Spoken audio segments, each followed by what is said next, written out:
Good morning mga master. So balik sa casting adventure ako sa umagang ito. Try ko dito sa isang spot ko na hindi ko pa napunta ng matagal-tagal na. Kung meron bang laman. So update na lang mamaya. Fish on. So good morning mga master. Nandito na ako sa spot. Medyo malalim-lalim na. Naalit kasi tayo ng gising. Is alas 5. Yung start natin naging alas 6:22 na yung start natin. So dito sa spot. Prepare ko din naman itong spot na to pag malalim. Kaya unang hagis agad.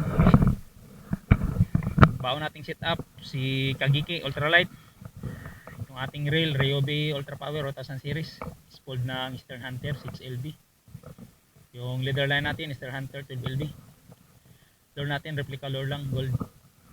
Sana pagpalain tayo ni Lord, no? Tagal-tagal ko na din hindi nabalikan tong spot na to. Nabalikan na to ng mga kasama ko, pero try ko lang kung may naiwan pa. Update na lang mamaya. Maraming salamat sa suporta ninyo mga master. Okay, first throw wala. Doon tayo sa strike zone. Maganda sana yung medyo low tide pa. Si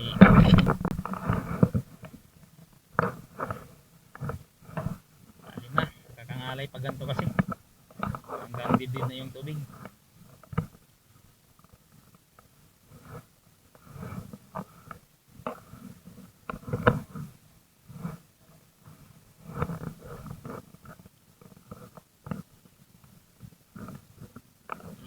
Fishy.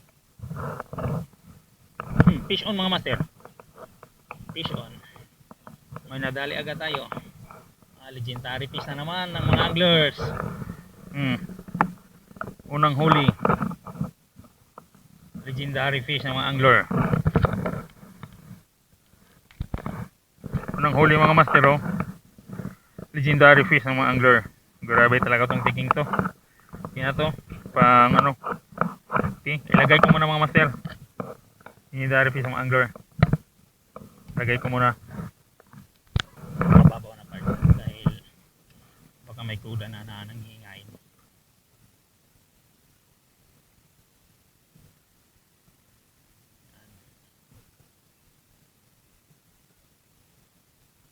May natira pang mga honeycomb group. Ayun, fish on. Fish on. Fish on mga master. Fish on. Honeycomb to.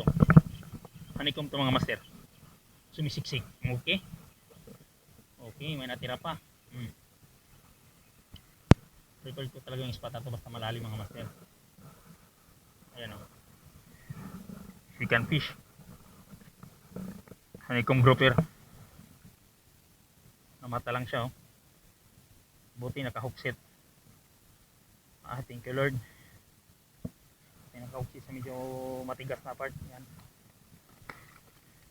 Okay, ito zero na oh. Honeycomb grouper yung pangalawa. May laman.